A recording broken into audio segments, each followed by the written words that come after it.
દર્શક મિત્રો, હું છું પરમાર અનિશા. તમે જોઈ રહ્યા છો લોક સામાન્ય જ. તો જોઈએ આજના સમાચાર પંચમહાલથી અમારા રિપોર્ટર સાહિલ પઠાણ સાથે. પંચમહાલ જિલ્લાના શહેરા તાલુકાના સુરેલી ગામે ખેડૂતોને પ્રાકૃતિક ખેતી તરફ પ્રોત્સાહિત કરવા માટે કિસાન ગોષ્ઠીનું આયોજન કરવામાં આવ્યું. કાર્યક્રમમાં ખેડૂતોને ઓછી ખર્ચાળ, પર્યાવરણ મૈત્રી અને ટકાઉ ખેતી પદ્ધતિઓ અંગે માર્ગદર્શન આપવામાં આવ્યું.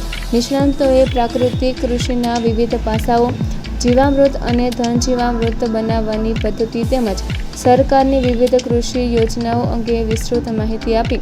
મોટી સંખ્યામાં ઉપસ્થિત ખેડૂતોને પ્રશ્નોત્તરી દ્વારા પણ માર્ગદર્શન અપાયું.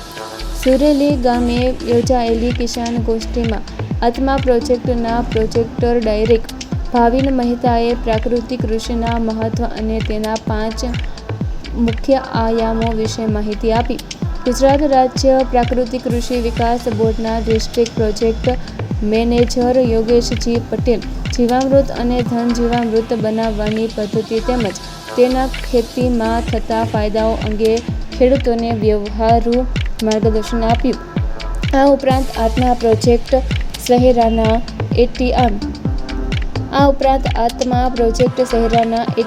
ગણપત એ પટેલે ખેડૂતો માટે ઉપલબ્ધ વિવિધ સરકારી યોજનાઓ અને આત્મા પ્રોજેક્ટની કામગીરી અંગે માહિતી આપી.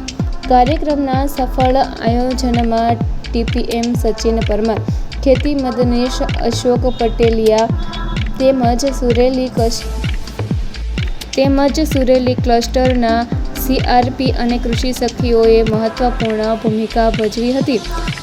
ગોષ્ઠીમાં મોટી સંખ્યામાં ખેડૂતો ઉપસ્થિત રહ્યા હતા અને પ્રાકૃતિક ખેતી અંગે પોતાના પ્રશ્નો પૂછી નિષ્ણાતો પાસેથી યોગ્ય માર્ગદર્શન મેળવ્યું હતું. તો ફરી મળીશું એક નવા સમાચાર સાથે. ત્યાં સુધી જોતા રહો લોક સામાન્ય જ.